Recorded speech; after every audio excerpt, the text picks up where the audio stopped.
Okay, good morning. Welcome to the final talk of the final day of DevOps 2025. Thank you all for being here. Thanks, Nikolai. So we will discuss virtual threads, structured concurrency, and scoped values. We'll see these concepts, we'll see their API, and more importantly, we'll see how these APIs work together, and they help us to write breathable concurrent code, and in the context of a web application. So let's get started. Well, last year when I was here, I also talked about virtual threads, but it was more focused on continuations. Basically, I discussed virtual threads and went one level deeper to look at continuations, basically the foundation onto which virtual threads have been built. You can check that talk here.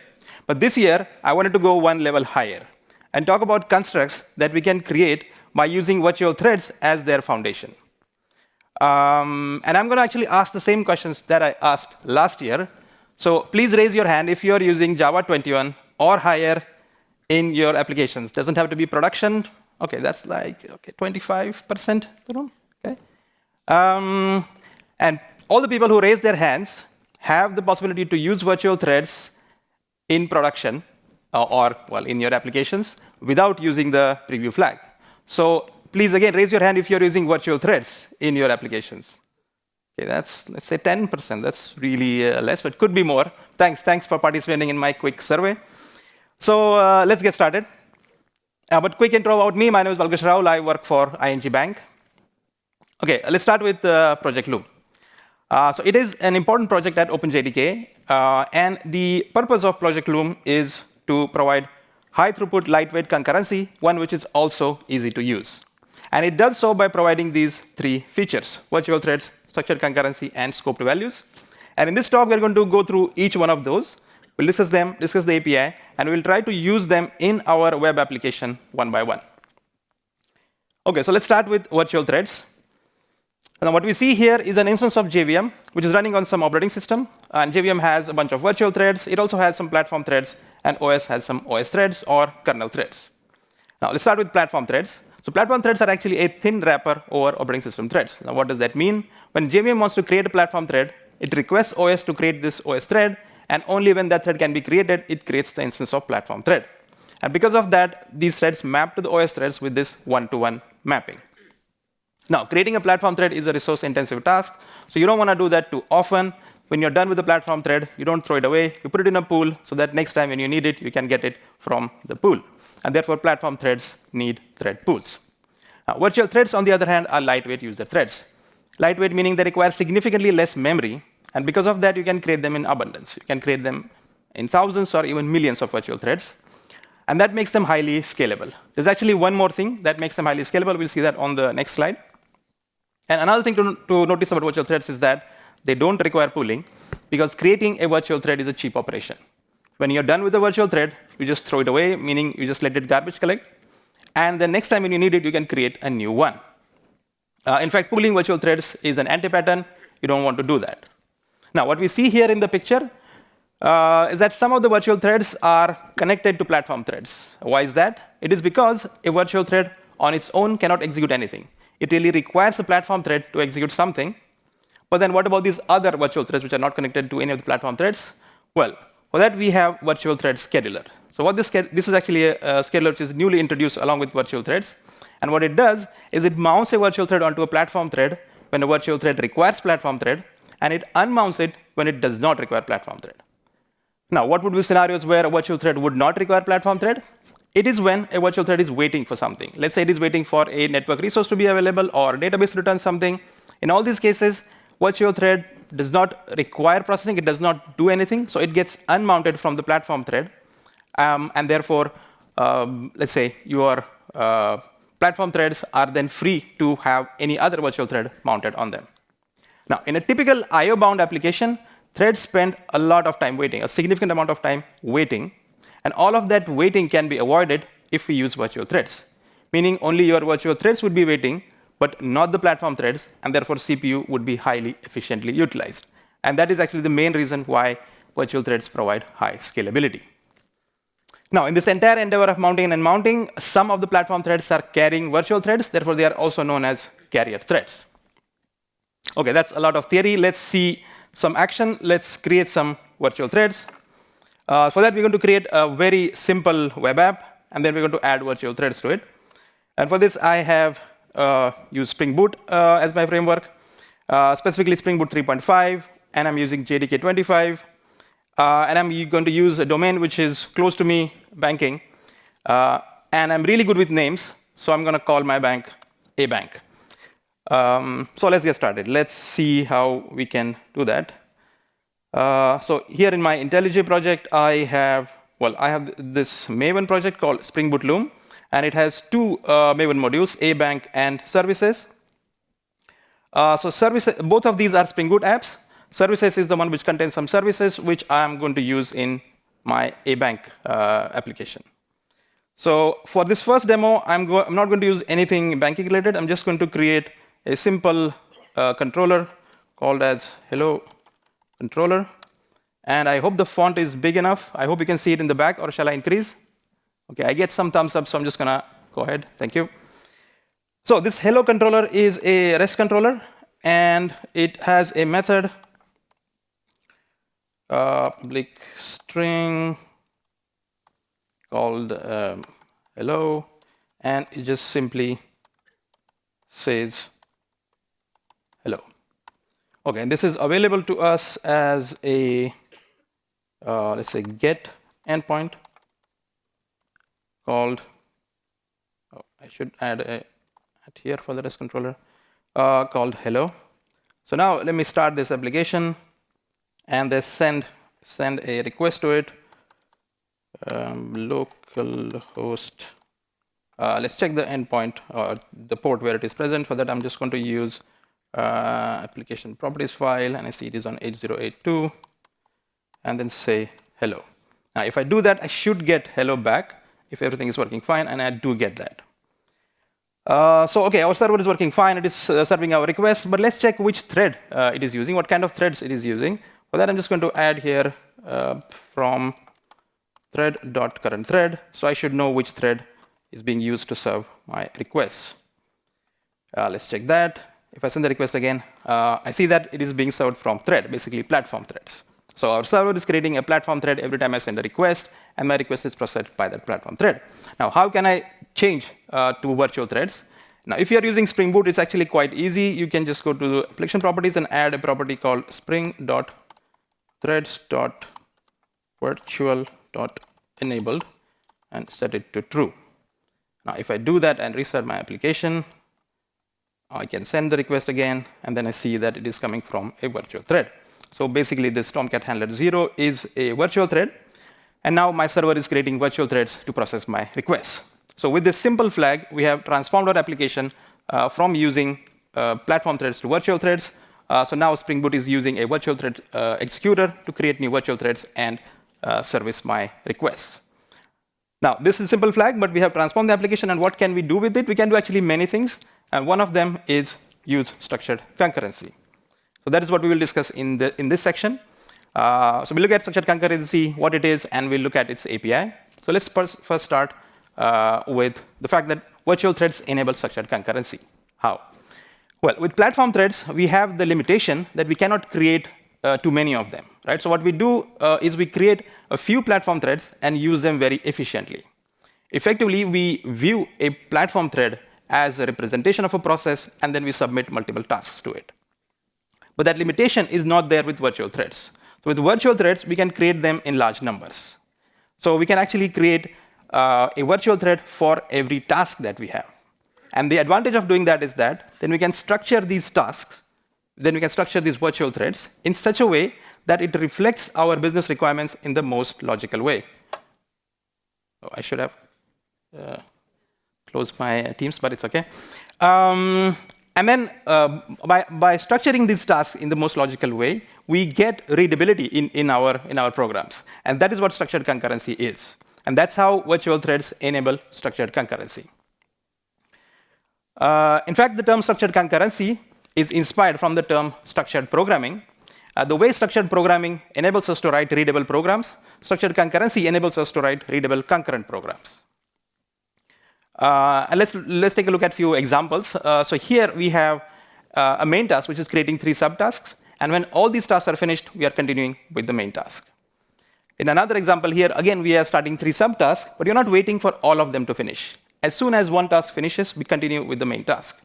And we might have some complicated examples. So here we have 3 subtasks, but when tasks 2 and 3 are finished, we create a 4th subtask, and when 1 and 4 are finished, we continue with our main task. Now, all these different examples represent different concurrency requirements, and all of them can be implemented by using structured concurrency API. More specifically, in Java, we can actually implement this by using structured task scope. And that is what we will do in later part of the talk. We will implement some concurrency requirements using structured task scope. Now, a few more things. The principle of structured concurrency is that when flow of execution splits into multiple concurrent flows, they rejoin in the same code block. So what we'll see is that when we implement this example, the forking and joining happens in the same code block. Now, this brings us certain advantages, certain benefits. And they are, the first one is that error handling with short circuiting. What does that mean? So in this example, we are forking 3 subtasks from the main task, and we are waiting for all of them to finish. Now, what if some of them fails? Now, what if one task fails? Now, in that case, there is no point in continuing with the other tasks, right? So those tasks are immediately canceled, and that is what short circuiting is. Cancellation propagation. So if your main task is canceled, that cancellation is propagated to the child task, and those are canceled as well. And that is what cancellation propagation is, and that is what we get when we use structured concurrency. Clarity. So now we look at this task structure, and when we implement this using structured concurrency, our code actually reflects this task structure. So it brings in a lot of readability. Our code becomes easy to read and easy to understand. Observability. So what we see here is you have a main task, which is creating 3 subtasks. Now, those subtasks can have their own subtasks, and they can have their own subtasks. So you can end up with a big hierarchy of tasks. And because we are using a virtual thread for every task, we would end up with a big hierarchy of virtual threads. And if for any point in time now you have some problem in your application and you want to get a thread dump, you can also get that thread dump in a format that reflects that hierarchy of virtual threads. And then it becomes easy to figure out where the problem is and fix it. And that is one of the observability benefits that we get if we use virtual threads, if we use structured concurrency. OK, now let's take a look at structured concurrency API, and let's see how we can bring that into our application. For that, I'm going to add a new feature to our app. It's called loan application. So what happens here is a customer applies for a loan, and then we get the customer details, and using the customer details, we get their accounts, their loans, and their credit scores. In this case, there are 2 services to get credit scores, and for us, it is enough to have one of the credit scores. So 1 is enough. And when we have all of that information, then we can send it to an offer calculation service, and we get an offer which we will send back to our customer. OK, now these are our requirements. If we put them in task structure, it would look something like this. And this becomes easy to understand what is going on here. So we have one task which gets the customer details. And then we have 3 tasks which are getting accounts, loans, and credit scores. And when we have all of these tasks finished, when we have a response from all of them, we use all of that to send it to another task. And finally, we get our offer done, which we can then send back to our customer. And here, the get credit score task is not a single task, but there are actually 2 subtasks. And we don't wait for both of them to finish. A response from one of them, a successful response from one of them, is enough for us to continue. OK, now let's go ahead and implement this in our A-Bank application. For that, again, I'm going to head over to IntelliJ.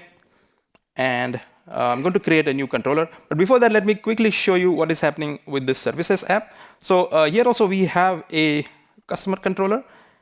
And this provides a bunch of endpoints. So these are our services which are actually going to get the customer details or give us the credit scores, give us the accounts, loans, and offer all of that. So all these services are provided by the services app. And we are going to use them in our A-Bank application. And we're going to create tasks corresponding to these services. OK, so let me go ahead and create a new controller. And I will call it a loan controller. Again, this is going to be a REST controller, and it will have a method which returns an offer called apply for loan. And it takes loan application request as input. And for now, let's just say it does nothing. And this is available as a post endpoint called loan application. OK, now the next thing is to define these details. So I'm just going to go ahead and create a new, well, I'm going to create a bunch of videos and put them in one place. I call it model, and it will be an interface. So this basically represents my data model, and I have a live template for it so that I save a lot of typing. So this gives me a bunch of DTOs, all implemented as records. And I'm going to use them throughout the different layers of my application for simplicity. Also, I have this one generic exception, which basically will be used to handle all kinds of errors in my application. Again, this is demo. This should be OK. But for your application, use better exception handling. OK, so let's go to our loan controller. And what we actually want to do is implement this. The first task is get customer details. For that, I'm going to create a new service called customer service. And again, there is a lot of boilerplate, so I'm just going to use live template to generate a lot of stuff. So as you can see in the implementation of this customer service, what we have is a logger. I have a REST client. Again, and this bean is coming from a bank application. Here it is defined as a REST client, which connects to my services app. So I'm going to use that to get the customer details here. So this would be REST client.get, and it will connect to customer ID by using customer ID, and then it's going to retrieve a customer. And that I can then, let me put it in customer, and then I can return it from here. OK, so that way we use REST client to get the customer details and send them. And I'm going to add that dependency in my loan controller. So this will be private customer service called customer service, and then inject the dependency. And then I can use it here. So I can then just say customer service dot get customer using the customer ID. And this gives me my current customer. Now, something interesting is happening here. So basically, this call is a blocking call. It goes over the network to my services app and fetches the customer details and gives it to me. Typically, when you make this call, you have some ceremony around it. You either have a future, a completable future, and then you use callbacks to get the results. Now, in this case, because we are using virtual threads, all that ceremony is not needed. We have a more imperative API to call that, and we don't worry whether it's a blocking or non-blocking call, because all of that CPU efficiency is taken care for us by virtual threads, by the JVM. So we just call it as if it is non-blocking. OK, so that's the first part. And then we have to get these accounts, loans, and credit scores. For that, I'm going to create a few more services. So let's ignore credit score for now. Let's create account and loan services. Account service. And again, I have a live template for this. And it is pretty much similar to the customer service. There is a logger, REST client, and we use REST client to get the list of accounts, and we return that. Similarly, I'm going to create one more service. I call it loan service. And again, I have another live template because all of this is pretty much similar. Again, there's a logger, REST client, and we use REST client to get the list of loans. OK, let's use them in our loan controller.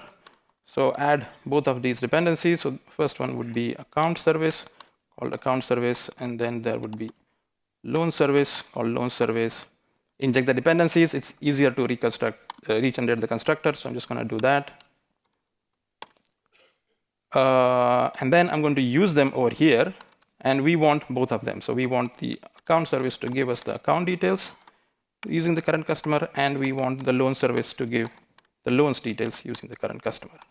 Now, both these tasks, they have to run concurrently, as we see here, right? And because of that, and for that, we're going to use structured concurrency. And the way to do that is to use structured task scope and call this method called open, which gives us a scope.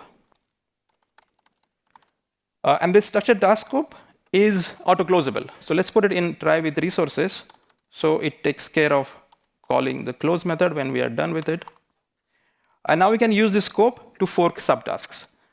And that's what I'm going to do here. So scope.fork and fork this task. And then I'm going to use, again, scope.fork to fork this task. And what this does is it actually starts 2 different virtual threads, and it executes these 2 tasks in those virtual threads. And then it takes care of calling them concurrently. And scope.fork returns us a subtask. So I'm going to call them task 1 and task 2. And then what I can do is I can call scope.join. Join throws an exception, so let's do some exception handling. In this case, I'm just going to wrap it in a bank exception.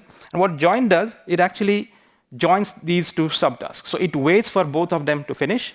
And because now both of them are finished, I can get their results here. So I can do task1.get, which gives me my accounts. And I can do task2.get, which will give me my loans. OK, so I have all the data now.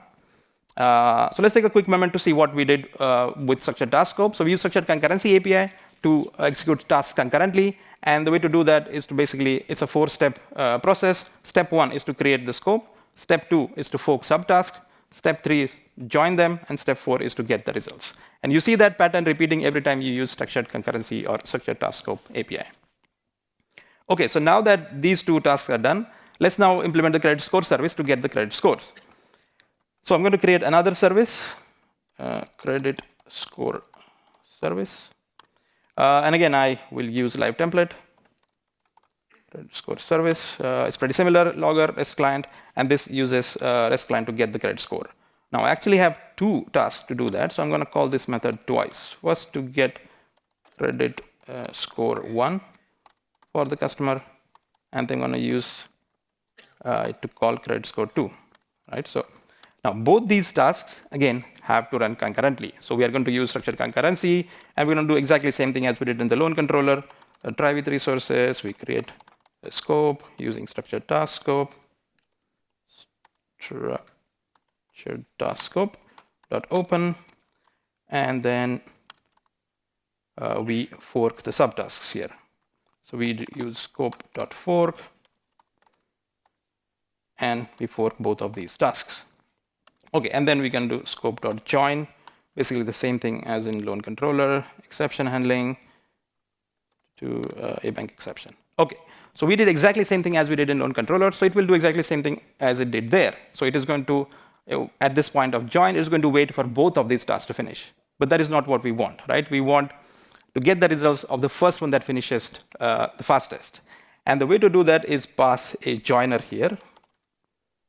And there are a bunch of joiners available. I'm going to use any successful result or throw, because that is the behavior that I want. I want this join to wait for one of them to successfully finish. And the moment it finishes, cancel the other ones and return me my result. So actually, join returns a result, and I can get that in score. And I can also define the type of the result here. So it will be credit score. This will be a credit score, which I can then return. So I have my credit score. Let me use that in my loan controller. And that means I am going to add a new dependency here, credit score service, and add it in the constructor. Again, it's easier to regenerate, so just do that. And then I need a task 3 here, which will be scope.fork credit score service get credit score for the current customer. And then I can get the credit score here by doing task3.get. OK, now that we have everything, we can finally call the calculate offer. For that, I'm going to go to loan service and add another method here. Again, use live template for it. So all the code is written, and it gives me an offer. It uses REST client. It's the same deal. And then in loan controller, I can then call that over here. So I can do loan service.calculate offer, and then pass everything there. So my customer, accounts, loans, credit score, and then amount and purpose. So when we pass all of that, we get an offer, which we can then return from here. OK, so finally we return the offer. We have everything. I guess we have implemented everything that is here. So let's now restart our application, start the services application. Everything is running, and now the only thing that is remaining is to test it. So I'm just going to send a request here. I have the request prepared somewhere. Yes, it's here. So what this will do is basically make a post call to our application, to the Loom application endpoint, and then we'll see what happens there. So now that I've sent the request, oh, something went wrong. Let's see what actually happened here.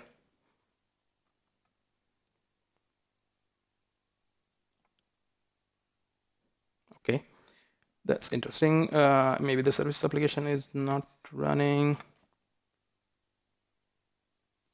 It is running. Why is it looking for customer? It should look for customer ID. So let me look at get customer.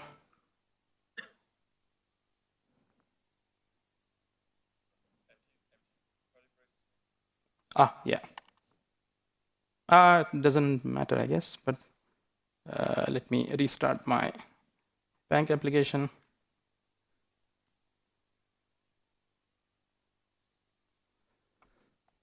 Let's make sure that we are passing the right thing here. Yeah, okay.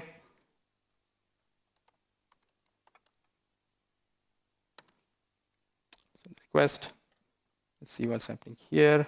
Okay, that works. Thank you, Nikolai. So we get the, so now let's look at the logging, and where we see that it's basically getting the customer details and getting the, sending the request for accounts, loans, and all the credit scores. So what we see here is that credit score 2 is done, which means of the 2 requests, only one of them is successful, and the other one is canceled. Then we get the accounts information, loans information, so basically all the information we have now. So we send it to the offer calculation service, and we get the offer here. And we should see that on the console. But also quickly want to show you that all of this is running in virtual threads. It is because the structured task scope is creating these virtual threads and running these tasks in those virtual threads. And so this should finally give us our offer, and that should be visible here. So we get the offer here. OK, so everything is fine. Everything's working. OK, but sometimes things go wrong. So I just want to quickly show one example where things are going wrong. And then we'll move on to the next part, which is the scoped values. So let me quickly go to our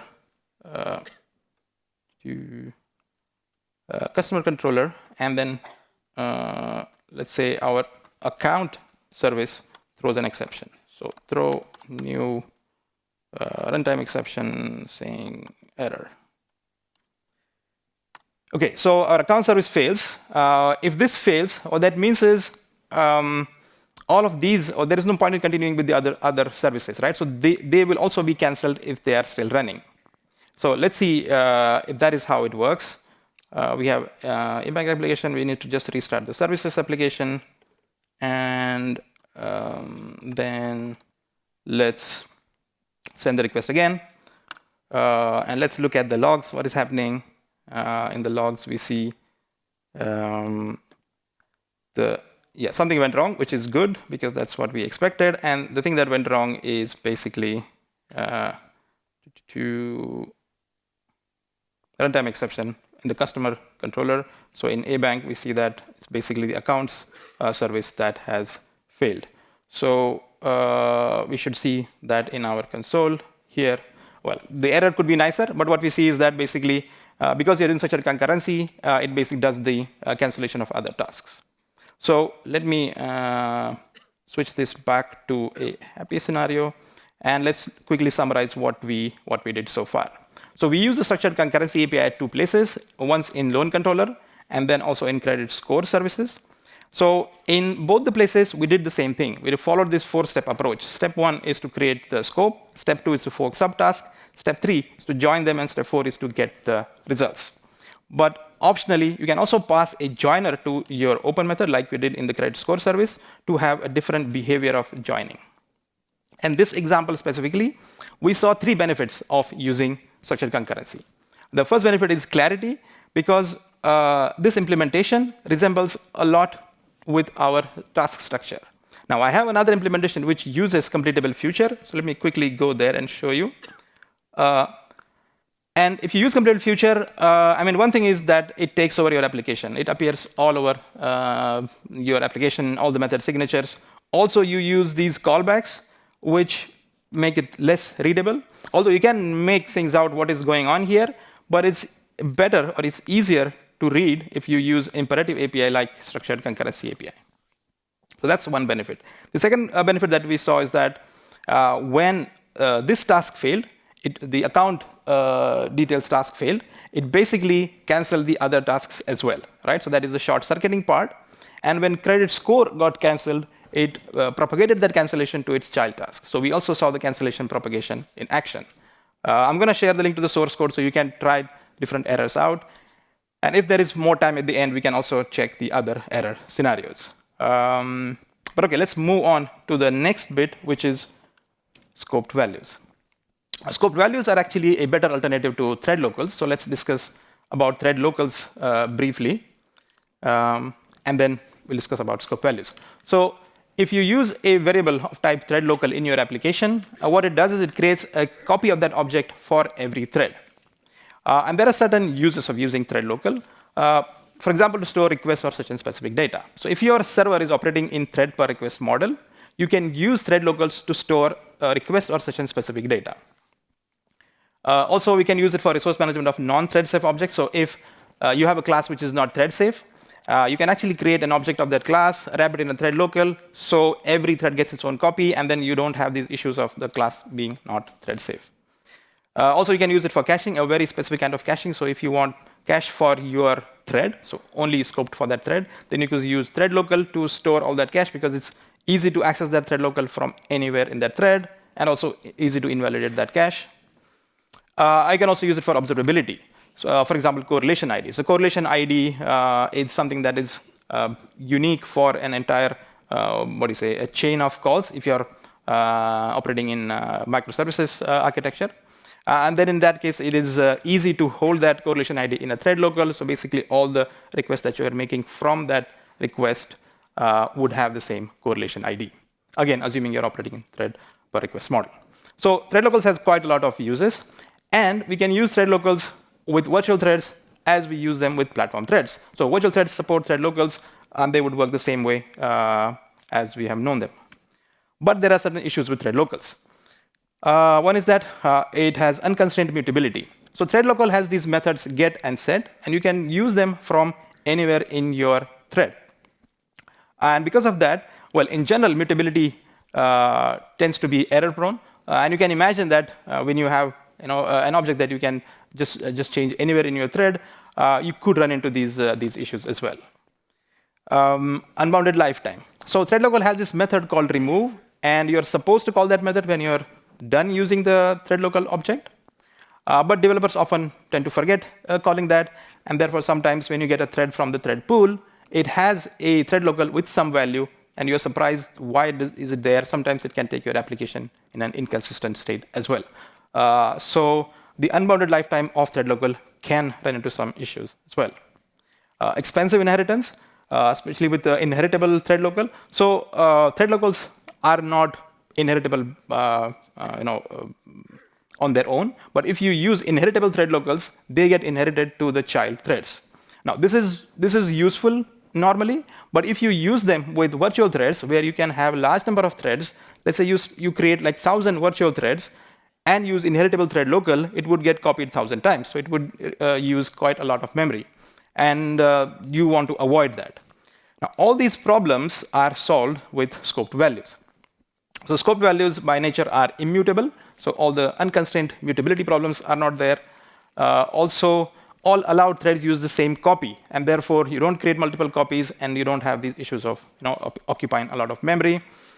And they are inherited through structured task scope to the child virtual thread. So we'll see that in examples later on. And they are bounded by the scope. For example, here we have this scoped value called value. And we set that to some value, and that some value is only available to us within those curly brackets, within that scope. So that is the nature of scoped values. And now let's explore the scoped values API, and let's see how we can use that in our application. Now, for that, I'm going to again head over to IntelliJ, our A-Bank application. And before I actually introduce scoped values API, I want to do a small refactoring. So I want to move all of this part and extract it into a method called getCustomerInfo. And I'm going to create a customer info record. Oops, customer info record. There you go. And this holds accounts, loans, and credit scores. So I can basically return this from here and move all of this to here. And this would then simply return a new customer info with my accounts, loans, and credit score. And then I can use that over here. So let me create a new customer info variable and use that in here to get the accounts, loans, and credit score. Let's make it a bit more readable by indenting it. And yeah, basically we haven't changed anything. We just created a new record and returned it from here. The idea is that the structured task scope or structured concurrency API is now only used in this method. OK, this should work fine. Let me just restart this application and then just verify that everything is going OK. Let me send this request and then see here in the logs that we are basically getting the customer. Oh, I think yeah, accounts is still failing. So let me go back in here and let's check that. OK, this is fine. Let me restart the services application. And now it should be fine.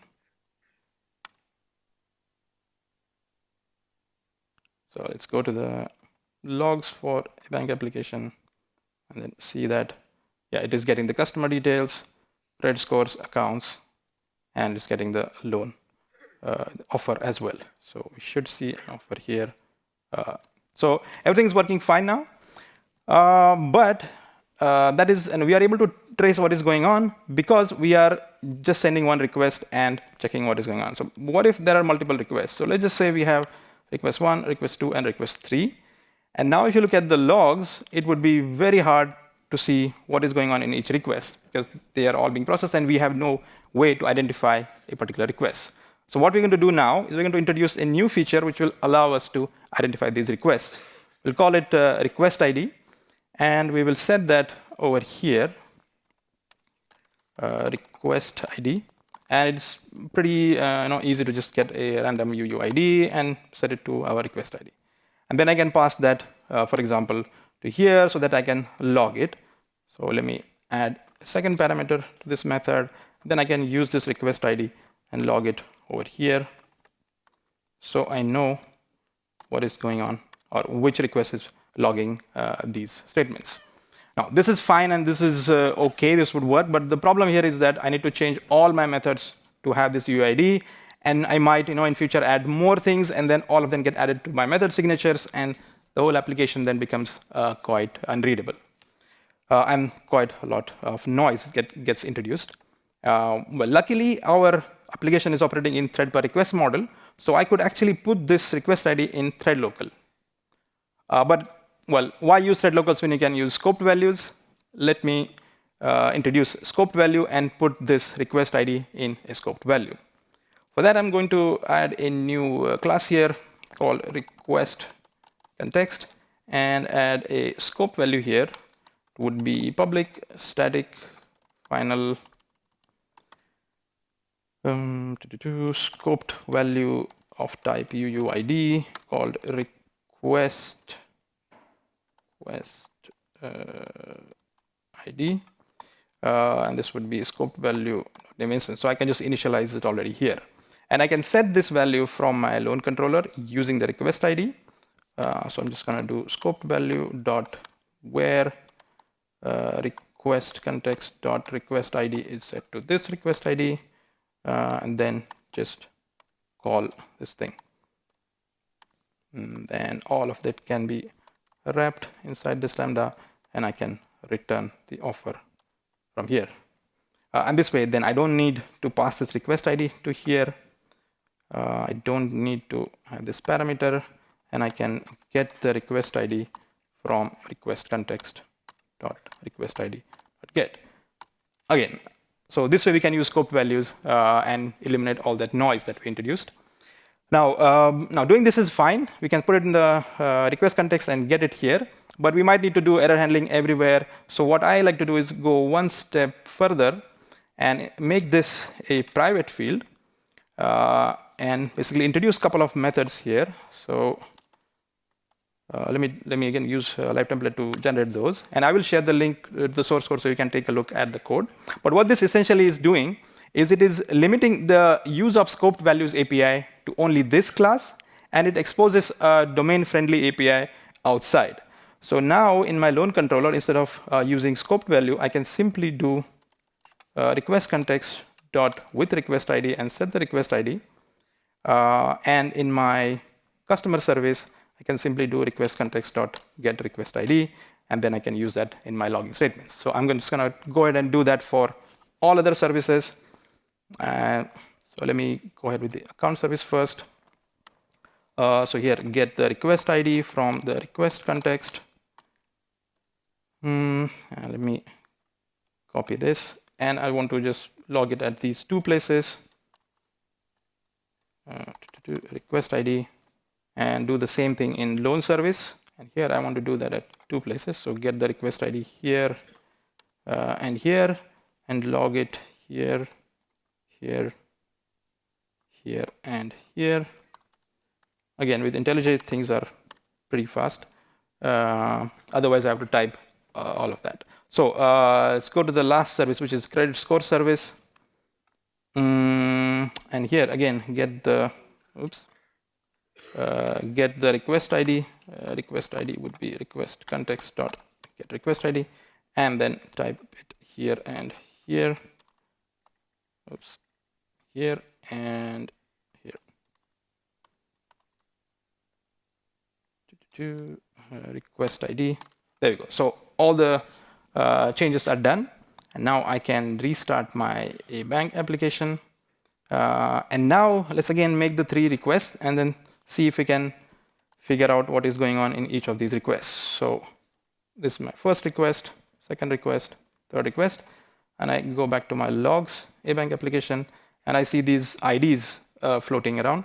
So this first ID, I can see that these are the log statements for it, and it is still going on, I guess. Oh no, yeah. And then we have another log, which is here. Yeah, I get the calculation of the offer for that. And then the third one is here, which is again ending up with an offer. So basically, we see all these logs pretty easily. We can figure out which request is handled by what things. And we can also see in our application that all of them are successfully processed. Okay, some of them can go wrong, and I leave that as an exercise to you so you can see where things are going wrong and fix them. Okay, so that was about scoped values. And this way, we can basically use the scoped values API together with structured concurrency. Maybe a couple of things to notice here is that in the example, we actually used the scoped values API, and we saw how we could use it. But there's also a very interesting thing that we can notice. So we set the scoped value here. But that same scoped value is available to us in all these tasks, in the account service, loan service, and credit score service, even though they are different virtual threads.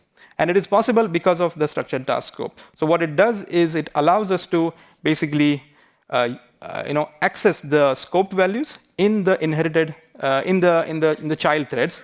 So basically, these scoped values are getting inherited to the child virtual threads as well. Okay, so that was that. And I think that is probably the last example that I had. Yes. So if you are interested in the source code, it is present here. And if you have any questions, you can reach out to me on my social channels here. And if you did like the talk, then you can also consider rating nicely in the app. Now, while you take your phones out and start rating the app, let me quickly summarize what we discussed. So we looked at the 3 main features of Project Loom: virtual threads, structured concurrency, and scoped values. We also looked at their APIs, but more importantly, we saw them how they work together to help us, enable us to write this readable concurrent applications. And I hope it was useful. Thank you.